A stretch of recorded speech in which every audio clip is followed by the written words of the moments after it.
आज पीएम नरेंद्र मोदी रोजगार मेले की शुरुआत करेंगे, जिसमें 10 लाख युवाओं को नौकरी देने का टारगेट है। प्रधानमंत्री 75,000 उम्मीदवारों को नियुक्ति पत्र भी बांटेंगे, जिनकी बहाली 38 मंत्रालयों और विभागों में की जाएगी। पीएम के रोजगार मेले से पहले बिहार के सीएम नीतीश कुमार और डिप्टी सीएम तेजस्वी यादव ने स्वास्थ्य कार्यकर्ताओं को नियुक्ति पत्र दिया। इस दौरान तेजस्वी यादव ने पीएम मोदी के रोजगार मेले पर तंज कसा और कहा कि बिहार सरकार के ऐलान के दबाव की वजह से केंद्र को नकल करना पड़ा। पूर्व गृह मंत्री शिवराज पाटिल गीता में जिहाद वाले बयान पर घमासान बढ़ता जा रहा है। हिंदू सेना ने पुलिस में शिकायत की है और एफआईआर दर्ज करने की मांग की। इस बीच कांग्रेस ने पाटिल के बयान से पल्ला झाड़ लिया और उनके बयान को गैर जिम्मेदाराना बताया। साथ ही ये भी कहा कि भगवत गीता भारतीय सभ्यता का एक आधारभूत स्तंभ है। दरअसल कांग्रेस नेता और पूर्व केंद्रीय मंत्री मोहसिन किदवई की जीवनी पर आधारित किताब के विमोचन के मौके पर शिवराज पाटिल ने कहा था कि सिर्फ कुरान में ही नहीं, गीता में भी श्री कृष्ण अर्जुन से जिहाद की बात करते थे।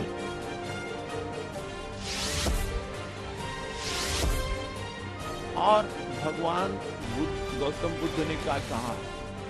गौतम बुद्ध को तो मानते हैं ना आप? गौतम बुद्ध ने कहा कि मैं ईश्वर को नहीं मानता, भगवान बुद्ध ने कहा है। और वही जो भगवान बुद्ध की जो फिलॉसफी है दुनिया के अंदर। पंजाब में भगवंत मान सरकार ने पुरानी पेंशन स्कीम बहाल कर दी है। इसके अलावा कर्मचारियों को डीए में 6% बढ़ोतरी को भी मंजूरी दी गई। कैबिनेट मीटिंग के बाद सीएम भगवंत मान ने इन फैसलों को कर्मचारियों के लिए दिवाली का तोहफा बताया। पंजाब सरकार के फैसले के बाद अरविंद केजरीवाल ने न्यू पेंशन स्कीम को नाइंसाफी बताया। वहीं विपक्षी दलों ने आरोप लगाया कि गुजरात और हिमाचल प्रदेश के चुनावों की वजह से ये फैसला लिया गया। सरकार के पास कर्मचारियों को वेतन देने के लिए पैसे नहीं है। महिलाओं को हर महीने 1000 रुपए का वादा पूरा नहीं किया। पीडीपी अध्यक्ष और जम्मू कश्मीर की पूर्व सीएम महबूबा मुफ्ती को सरकारी बंगला खाली करने का नोटिस दिया गया। नोटिस में कहा गया कि पूर्व सीएम होने के नाते उन्हें दूसरा बंगला दिया जा सकता है, लेकिन वो सीएम के लिए तय बंगले में नहीं रह सकती। महबूबा का बंगला फेयरव्यू रेजिडेंस श्रीनगर के गुपकार रोड पर स्थित है। दिसंबर 2005 में ये बंगला महबूबा के पिता मुफ्ती मोहम्मद सईद को दिया गया था। इस बंगले के आसपास अधिकांश हाई प्रोफाइल नेता, नौकरशाह और अधिकारी रहते हैं। इसी बंगले में महबूबा को कई बार नजरबंद किया जा चुका है।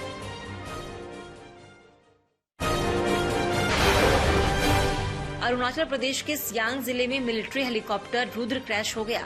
2 पायलट समेत 5 लोगों की मौत हो गई। हादसा टूटिंग हेडक्वार्टर से 25 किलोमीटर दूर सिंगिंग गांव के पास हुआ। जहां यह हादसा हुआ वो एरिया सड़क मार्ग से कनेक्टेड नहीं है।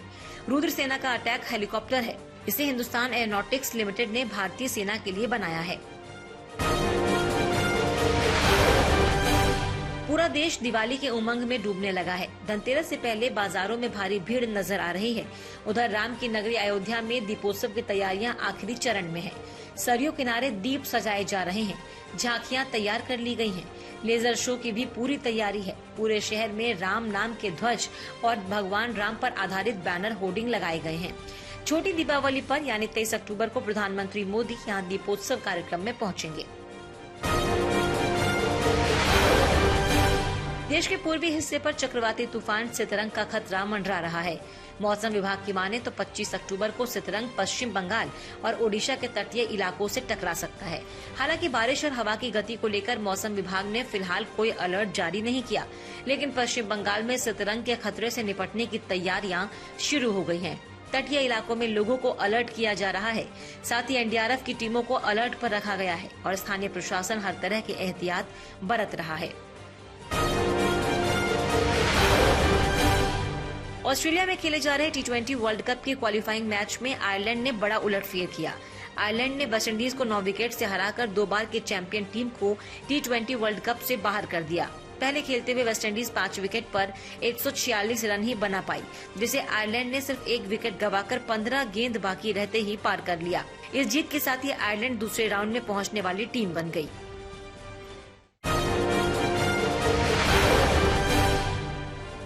धनतेरस के ठीक एक दिन पहले आगरा के सर्राफा बाजार में एक किराना दुकान में आग लग गई। इस आगजनी की घटना से पूरे सर्राफा बाजार में भगदड़ मच गई। आनन फानन में नगर पालिका की फायर ब्रिगेड मौके पर पहुंची, लेकिन बाजार के रास्ते संकरे होने की वजह से फायर ब्रिगेड दोपहिया वाहनों को टक्कर मारते हुए घटनास्थल पर पहुंची। आग पर काफी मशक्कत से काबू पाया गया। पुलिस पूरी घटना की जांच कर रही है।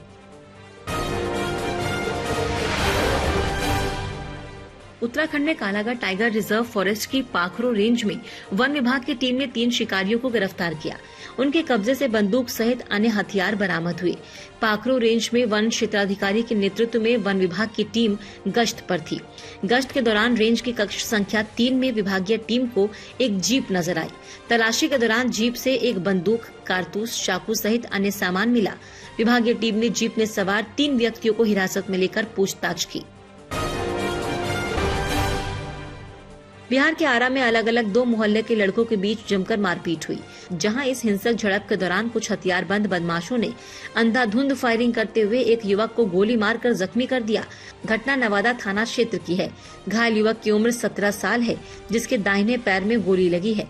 हिंसक झड़प और फायरिंग की वारदात की सूचना मिलते ही स्थानीय पुलिस मौके पर पहुंचकर पूरे मामले की छानबीन में जुट गई। यूपी के कौशाम्बी जिले में उस समय हड़कंप मच गया जब एक युवक ने अपने ही सौतेले भाई की हत्या कर दी। आरोपी ने भाई की गर्दन पर कुल्हाड़ी से 3 वार किए। आरोपी बाइक लेकर मौके से फरार हो गया। पुलिस ने मौके पर पहुंचकर हादसे की जांच शुरू कर दी है। मामले में गैर इरादतन हत्या की FIR दर्ज की गई। गोरखपुर में एक प्लेवे में पहले दिन पढ़ने गई 3 साल की बच्ची की स्कूल परिसर में भरे पानी में डूबने से मौत हो गई। मौत के बाद स्कूल प्रबंधन ने चोट लगने की बात कहकर मासूम को हॉस्पिटल में एडमिट किया। उसके बाद परिजनों को हादसे की खबर दी। बाद में स्कूल प्रबंधन ने बच्ची के शव को घर भेजा। इस मामले में परिजनों ने स्कूल प्रशासन पर लापरवाही का आरोप लगाया। पुलिस ने तहरीर कर मामले की जांच शुरू की।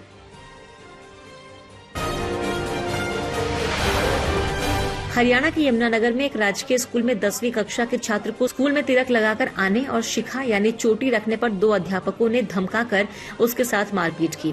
छात्र ने एक टीचर पर पीटने का आरोप लगाया तो दूसरे पर चोटी के बारे में व्यंग करने का आरोप जड़ा।